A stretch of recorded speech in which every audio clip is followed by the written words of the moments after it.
let's go ahead. The committee of the whole board order. If the minutes can reflect the attendance of the various trustees and staff, let's move on right into agenda item, which is the 2023 executive budget. Yes, I will just quickly share my screen. Here,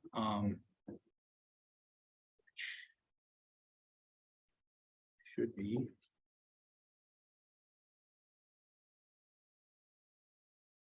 My meeting went away.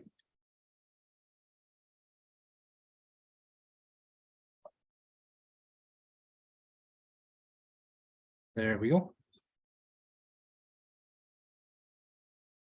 All right, jumping in with the 2023 executive budget proposal here this evening. Going through the slideshow here to introduce the budget proposal in front of the committee of the whole, village board sitting as the committee of the whole this evening. Quick oversight of this budget. We've got a balanced budget as always. By state law, we need to do so, meeting the needs of the entire organization to the best of our abilities. We are actually seeing a decreased village tax rate under this budget proposal. We are complying with levy limit legislation. Expenditure restraint program compliance is in place as well. Internal fund balance policy compliance is online as well. We do maintain all municipal services.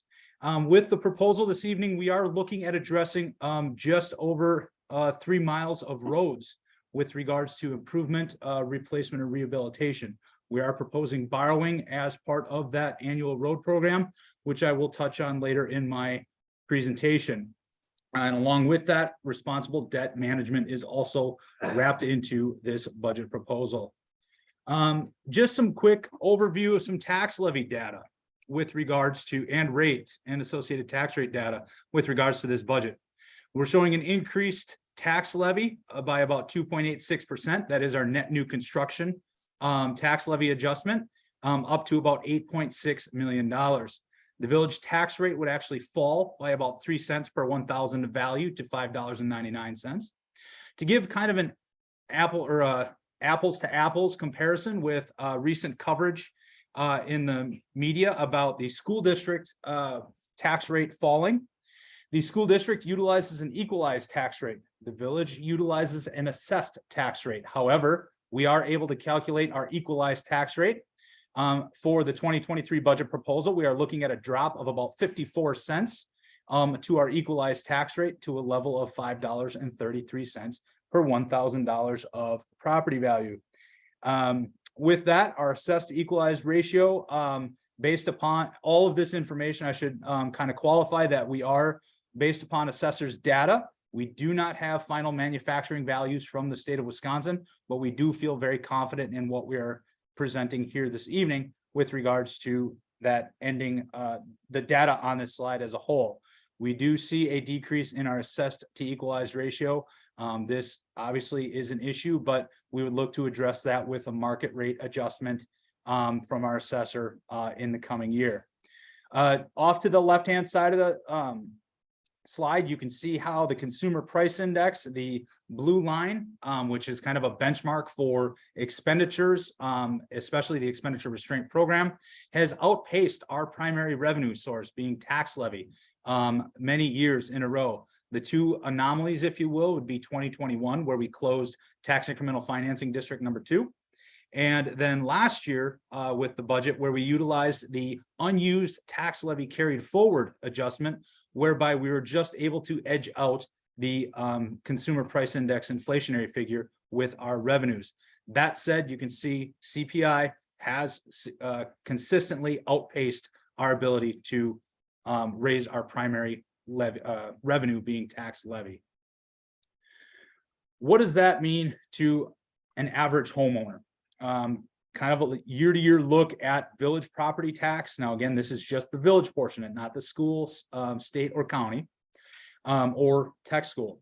A $250,000 home in 2022 would have paid a $1,500 or about $1,505 tax bill, village property taxes.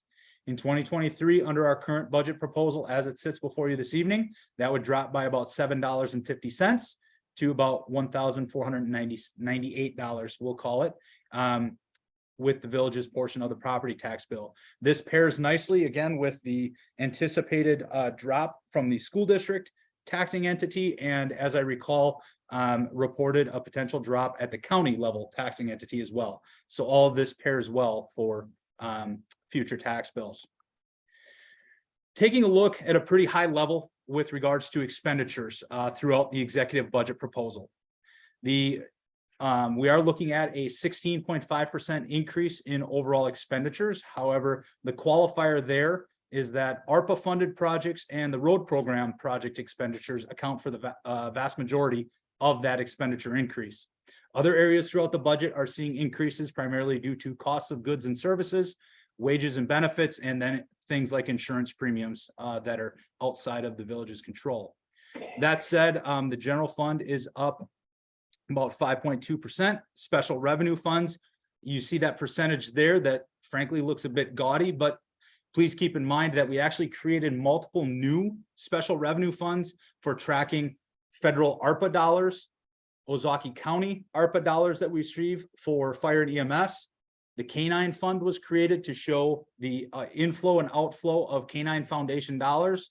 And then the state ARPA account for the police department training was also created. So the special revenue figure showing a 44% increase is really driven by those ARPA funds that are coming in and going out, not because of tax levy expenditures.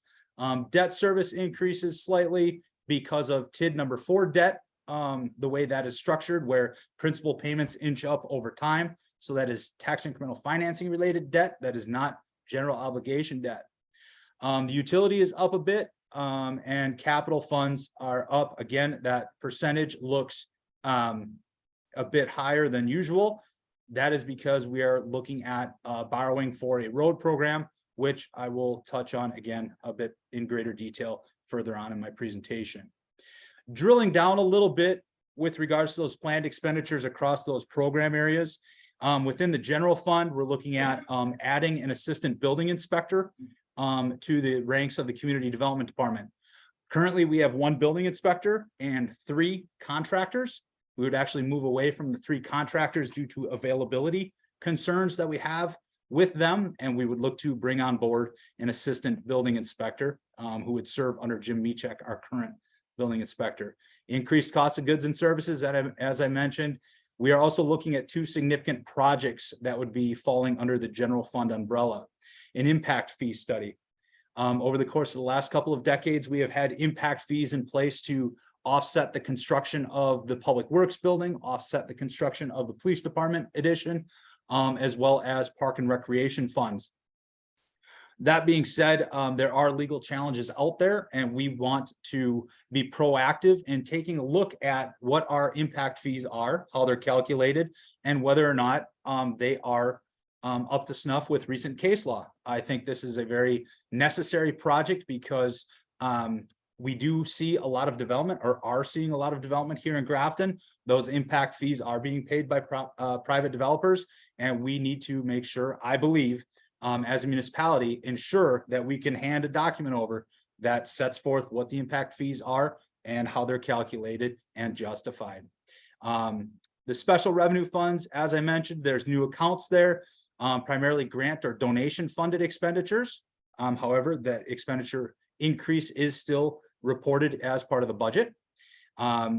Debt service, as I mentioned, we're looking at TID 4 debt increasing a little bit over time because of how the borrowing was structured. In essence, higher interest payments were made up front, and now the principal is coming back. So there's a slight uptick there.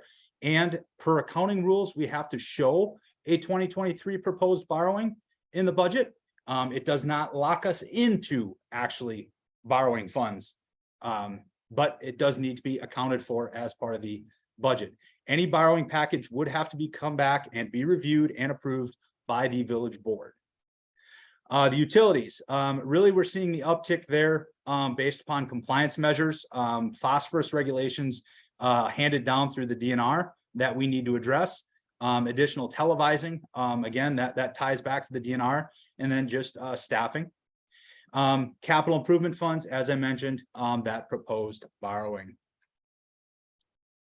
Staffing changes. This is always an item within the budget that comes forward in the requested and then will vary in the executive as there is only so much levy to go around. You can see there a significant difference between what was requested and where the executive landed. An important note there that I did highlight in the corner of the slide is that this last Friday afternoon, we found out we did not receive the COPS grant. As you may recall, we were looking to program in a second school resource officer into the 2023 budget. That was contingent upon not only a cost sharing agreement with the local schools, but also successful grant application through this COPS program. With that application not being awarded, the 2023 budget does not include the second SRO. What it does include is the part-time assistant, or excuse me, the assistant building inspector, a part-time janitorial person in the PD, the K-9 itself, that is a sworn officer by the letter of it. Therefore, I just counted it here for illustrative reasons. The ARPA-funded firefighter paramedics, 2 of those. But then also we have a member of our public works who is an active in the National Guard. Part of that responsibility is receiving orders from the Department of the Army, the federal government, saying when and where to report for training and or duty. With that, when he reports, we have dollars indirectly built into this budget to fund a part-time limited term employee who would come on. In essence, it's a contractor almost that can help us with public works duties, snow and ice removal, tree trimming, what have you, basically help as needed on a very limited term basis, whereby they are not subject to village benefits. That being said, how that is funded is the crew person who attends military training. His military rate of pay is actually higher than his DPW rate of pay. Therefore, there is no obligation on behalf of the village to pay any differential. So those funds, in essence, he's off the books, if you will, when he's on military duty. Those dollars for his position in the DPW are not being spent because he is being paid by the military. So those dollars not being spent, a portion thereof would fund that part-time help. And speaking with Director Thomas, we actually have a couple of qualified applicants that we are in communication with and will be speaking with to move forward. So that is built in with regards to staffing and the updates within the 2023 budget. A point of clarification, as this has been kind of ongoing over the last several budgets about how the police department staffing does break down. This is just simply a clarification slide for 2023. You see where it almost appears as though, or it appears as though we're actually reducing a police officer. That is not the case. That police officer is reassigned as a K-9 handler, so there is no reduction in force. But this is the breakdown of the police department staffing, simply for clarification's sake, as there has been some change in job titles from police support specialist to that other civilian staff titles that are there. Just to make it abundantly clear, this police department is not losing a police officer. One of its officers is being reassigned as a specialized K-9 handler. There is no reduction in force. Actually, we are seeing an increase in force with the addition of the dog itself. Now, what does not receiving the COPS grant mean to our 2023 budget? What this actually means to the budget is a $65,000 savings, because the 2023 budget included what the cost all in would be for an SRO wages and benefits, what the grant offset would be, but it did not include the revenues from the school district because we don't have an agreement that was finalized. So we take those wages and benefits, roll back what the grant offset would have been. That leaves us $65,000 of savings that are in essence unaccounted for in the budget. That said, I have 2 options that I would like to propose for the committee of the whole's consideration. Option A, apply that $65,000 towards the road maintenance program. That is that line item in the general fund, currently at $75,000 or $85,000. This would add to that which means additional chip sealing, crack sealing, and maintenance efforts to help rehabilitate roads in the village, which would actually compound and build upon the planned approximately 3 miles that we are looking at for 2023. Option B would to allocate that $65,000 to further reduce the use of programmed fund balance. So those are two items that I would like to put out there for discussion with the committee of the whole following my presentation.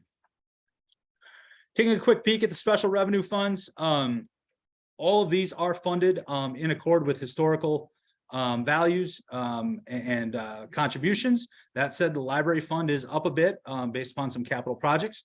The town of Grafton does also contribute towards the library operations.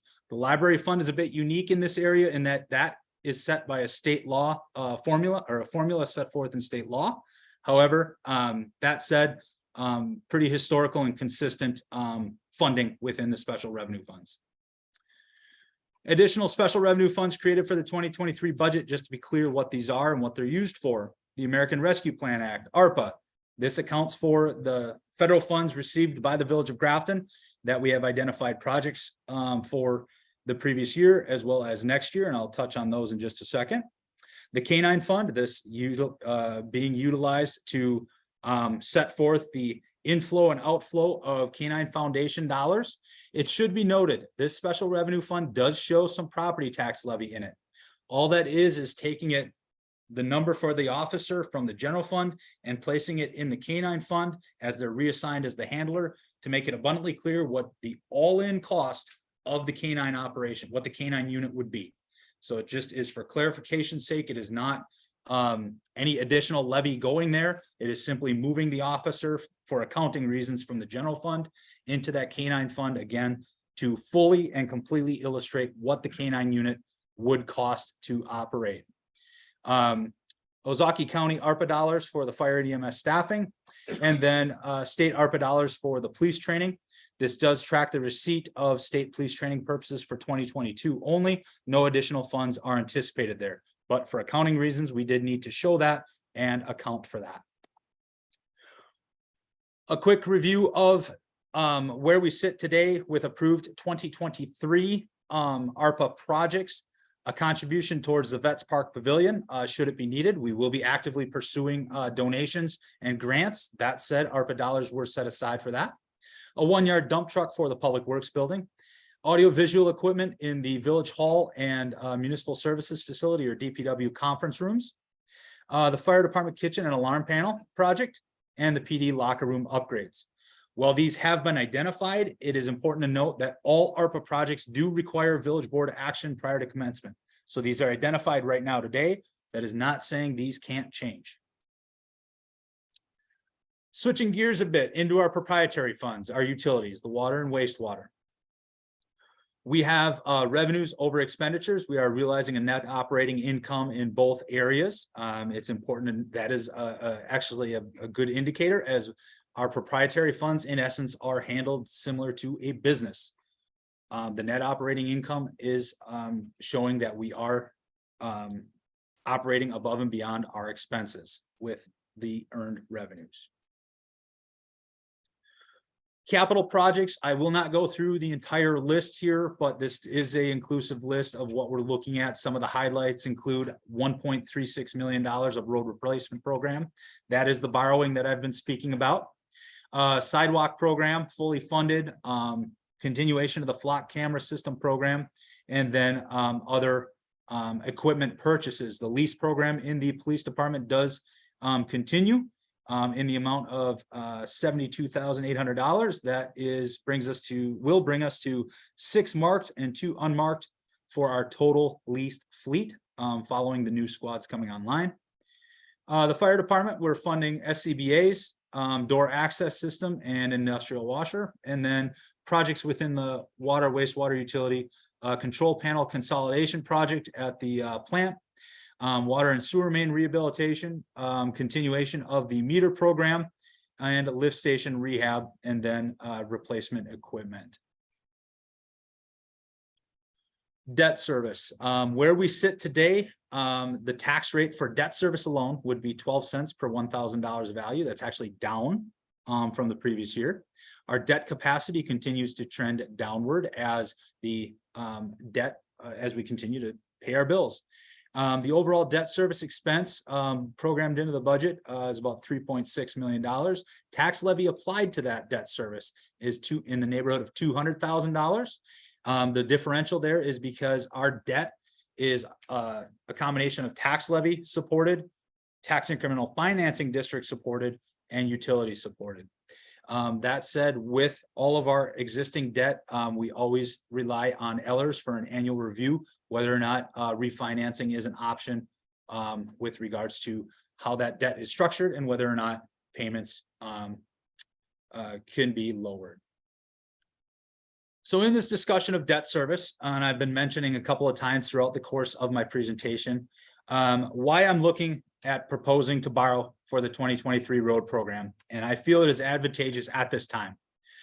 The Village of Grafton is one of two communities in southeastern Wisconsin, the other being Thiensville, that has not borrowed, incorporated communities that has not borrowed for its roads. Well, that is an excellent feather in our cap. That said, inflationary pressures are very real. And in order for us to, I feel, to make a big push and making progress on rehabilitating our roads, I think a short-term solution here, because in a few years, we actually have two active tax incremental financing districts coming offline, and that levy will be realized into our revenue coffers. Also to be realized when those tax incremental financing districts close, about $1.1 million is due from TID number 3 into our capital projects. That reestablishes cash seed for road program expenditures. So for the time being, I am proposing a borrowing to support a road rehabilitation program. What this also does is reallocate the tax levy support from the road program into across the board, the tax levy, other tax levy supported funds, thus reducing the amount of programmed fund balance. You noticed in the budget, there's a significant drawdown in what the programmed fund balance amount would be. Borrowing funds for the road program makes that possible. We would structure the debt in a responsible way whereby the old debt rolls off as of 2028. All existing tax levy supported debt is zero. The old debt rolls off, the new debt rolls on, thus keeping the status quo, or to the extent possible, the tax levy support for debt payments. We would not look to expand upon debt payments that we are currently funding through tax levy. We'd look to maintain a status quo with that. That said, we would work with Ellers, our financial consultant. We would bring forward a bidding package, or a borrowing package rather, for village board review and approval before we would go to market. Programming it within the budget does not lock into borrowing. The goal is to get back to utilizing tax levy for roads. This is again intended to be a short-term solution to address these inflationary pressures until those tax incremental financing districts close. We can refund, if you will, the capital fund and move forward from there. It should be noted, without borrowing, several segments of road that are programmed for 2023 would need to be removed. We would have to look at, take a really close look at capital equipment purchases and the potential for reduction there. And then also look to up the programmed fund balance amount, which we're trying to work away from. So again, I believe we are in an advantageous position to pursue road program borrowing. Again, I want to reiterate, the borrowing of funds would require another separate and distinct review by the village board before any debt issuance could occur. Looking at, speaking of our fund balance, as I mentioned, the programmed fund balance is down significantly from last year. Last year, we're up over $700,000 of programmed fund balance, which we historically do not use the entirety of programmed fund balance. That said, with the approach of borrowing for roads, we would drop the programmed fund balance down by another $300,000. As it would sit, our fund balance versus general fund expenditures would sit at approximately 30%. That is in compliance with the 25% policy threshold adopted by the board some time ago. It should note, if the school resource officer savings, that's $60,000, are plugged into further reducing the use or the programming of fund balance, then that fund balance percentage would simply bump up to 31% or thereof. The chart on this slide shows how the relationship between expenditures and the fund balance level. As you can see, we are in the neighborhood of our 25% policy threshold. We are not greatly exceeding it as we have in some prior years. So that said, I think it's advantageous to us not to draw down fund balance to the extent possible. Then just a closing slide here to give an idea what the average annual cost of living would be. This is a very general assumption here. We take an average $250,000 home using an average $68,000 or 68,000 gallons of water usage and generating 68,000 gallons of wastewater. Applying the rates and fees associated with all the above, the average annual cost for a homeowner would be in the neighborhood of about $2,600 for police, fire, and EMS services, park and rec programs, library services, road repairs, snow plowing, water and sanitary sewer services, and so on. So that being said, I think that is a telling indicator of how efficient we are as an operation and the services we can provide for what I believe is a reasonable cost spread out across a year. That is the end of my presentation. Thank you very much. We have department heads here. Director Studahar, myself, our accountant, Monica Stern is here as well, and we are happy to entertain any questions. Thank you. Couple things real quick. The building inspector, that's stuff. I'm assuming, are we still anticipating at least for the foreseeable future doing the inspection for software? Yes. Okay. And whether Megalopolis starts opening ground, are we, our contract people are still going to be available? Yes. But again, as Dusty indicated, I think our contract inspectors are reaching the end of their professional careers, as they've indicated to us. And so there could be a day when, either due to their preference or due to their health issues, they call and say and tell Jim or I one day that they're no longer available.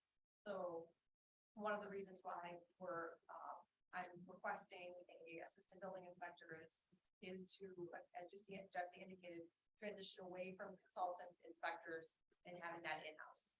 Yeah, no, I don't disagree with the approach. I'm just questioning, is that even going to be enough? Yes, we will be in a position to continue to provide service to Grafton and Southville, even with both communities growing. Yep. Okay. All right. So what I'm hearing is you have two fundamental questions that you would like to get some direction on, and then we can run through the departments, and then after that we're going to open up for a general discussion and how far we get until 6 o'clock, and if we reconvene, then we would be Monday. Yep. So before we actually get started on discussions, I will just run through the departments like we do annually, and assuming everybody's had their chance to add their 2 cents to the budget and review the actual recommended versus the executive. We'll start with police. Okay with the budget as it's being presented? Yeah, I'm okay with what we got. It's not what we wanted. It's not what we need, but I understand, but it's what we have to live with. Fire chief? Yes, we continue to address our future, which, as we all know, is a huge problem. But this budget gets us through another year to work on a long-term solution. I would just ask that everybody be very concerned with the upcoming year. But yes, this incrementally moves us forward to address a serious staff problem. Public works, water, wastewater. I agree with the budget. It doesn't change the fact that we still have a very real need for another crew person for numerous reasons, right? Addition of roads, salting and plowing, park space growing, things like that, but I do understand the balanced budget and Department of Planning, I support the executive budget. Finance. Library, Yeah, I support it. Park and Rec, Yes, I support budget. any departments I missed? Administration? Hope so. I built it and I'll stand by it. So before we get into the nitty gritty of the details, there's two questions that really are being requested for consideration.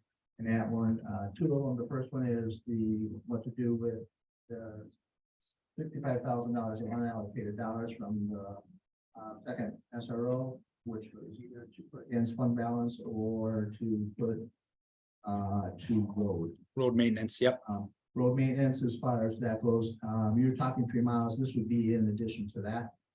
Yeah, this would add about a mile of our kind of resurfacing that we've been doing over the last couple of years, that slurry seal, with that additional 65,000 to be about another mile of that. Okay, is that then, is that temporarily been identified yet or not? The area.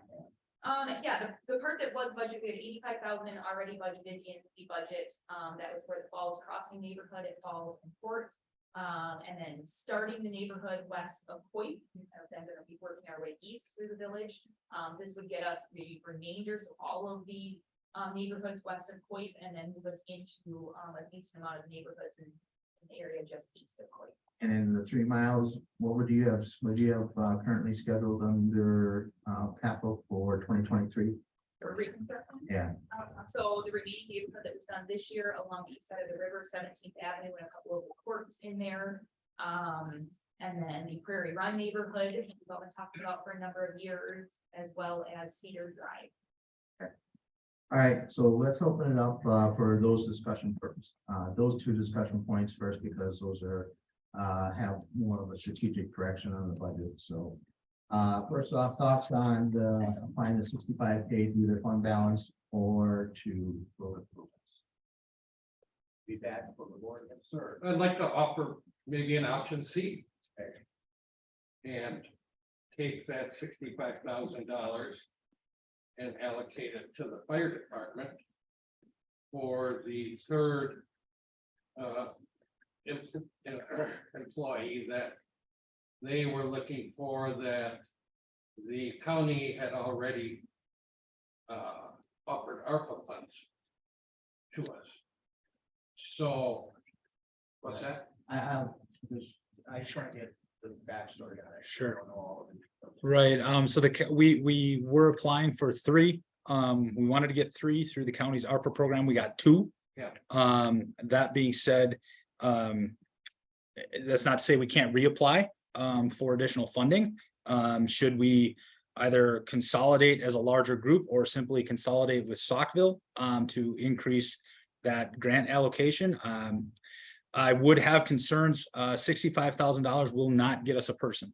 And that I would really think this would be a one-time savings that we could then reallocate as needed. If we come back in 2024 and look to pursue the grant again and the school resource officer option again, we can then in turn reallocate that 65,000 back towards that purpose under the 2 options that I have listed, where that $65,000 in 2023 would either be a one-time offset to program fund balance or a one-time addition to the road maintenance efforts. $65,000 based upon wages and benefits would not get us an additional person. Other feedback from the board? Yeah, I obviously like option A. I think one of the things that I consistently hear from people are the conditions of our roads, not just the ones that are bumpy, but you know, overall, looking at the amount of crack sealing that we do, we are seeing incursion of the water into the pavement. I like staying on top of it. I think long term, it's going to save us a lot more money by seal coating the roads. And I think that, you know, it shows that we're doing something for our roads. And that's just my belief, that I think it's money well spent. At least the way that Amber suggested is that, you know, we can prevent our roads from getting any worse than they are, those that are in the above 6 category. All right, let's keep it rolling. Sure, so I think what Jim Miller said is kind of a little off center.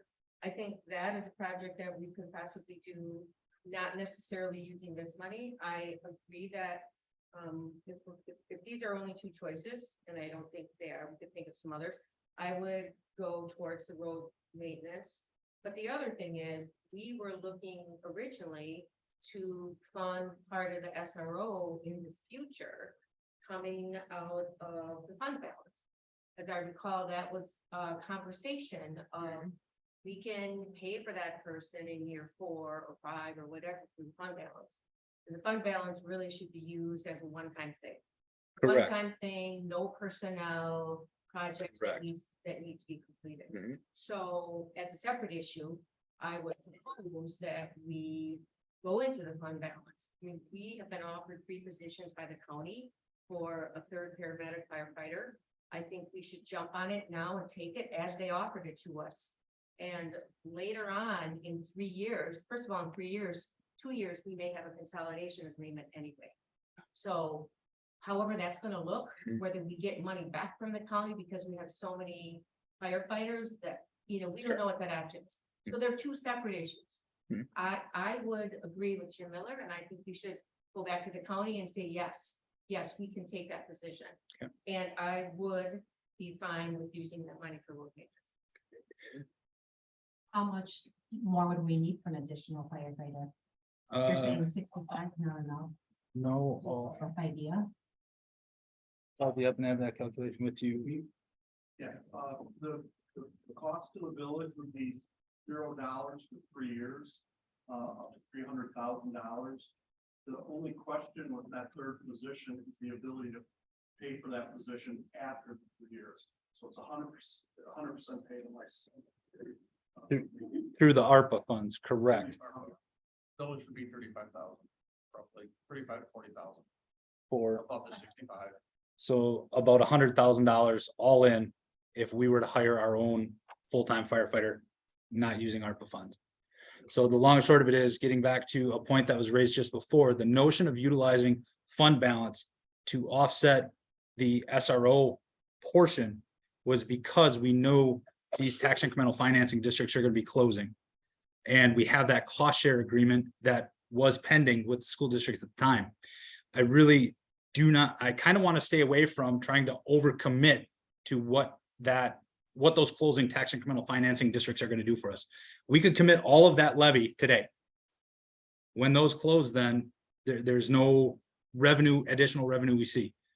So I would offer that we would stay away from overcommitting to future staff, knowing those tax incremental financing districts are going to close.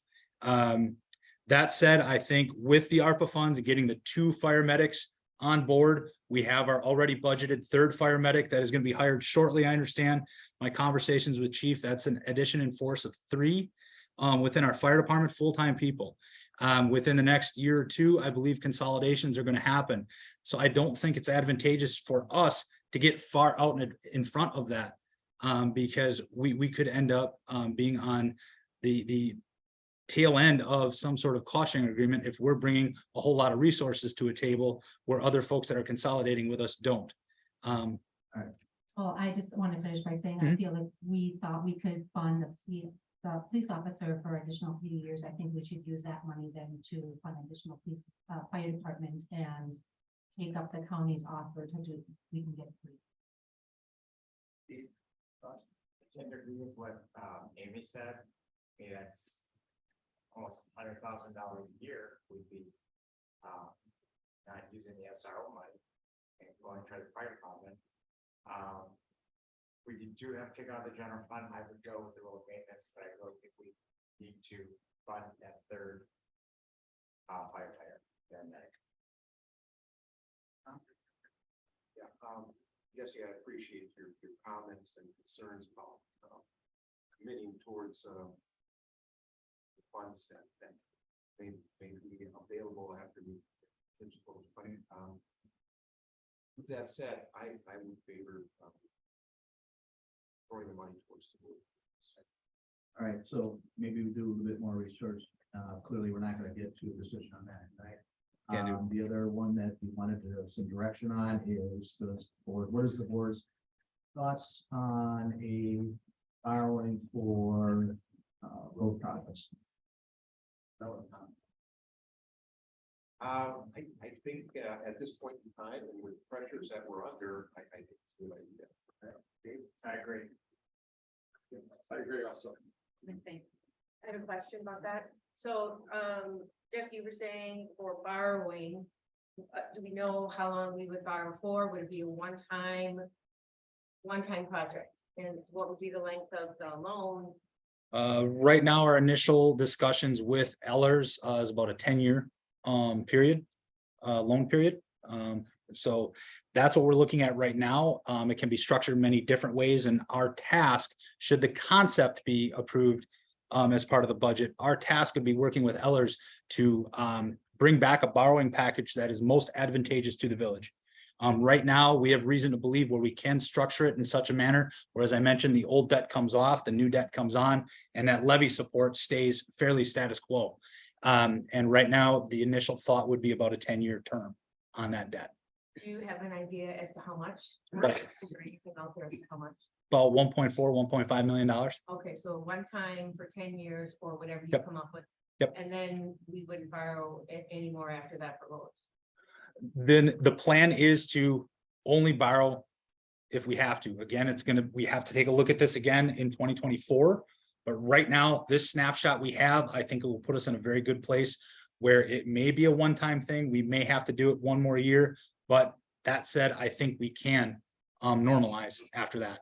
And so this is really kind of a policy change then, Jim, right? Is that why we're all? No, I don't think it's a policy change. I think the policy is still to fund road out of tax levy, but we're going to, because of the situation of upcoming TIDs coming offline, and the fact that we are considerably far behind. And, you know, we have an opportunity, a one-time opportunity for us to work this into the budget. I think this is not, should not be a policy change. I think it should. Okay, I'm fine with it then. Yeah, I'm fine with it. All right, so your direction is move forward with borrowing as far as the 65,000. I think the board would, at least from my understanding, we probably need a little bit more information on that one. Yep.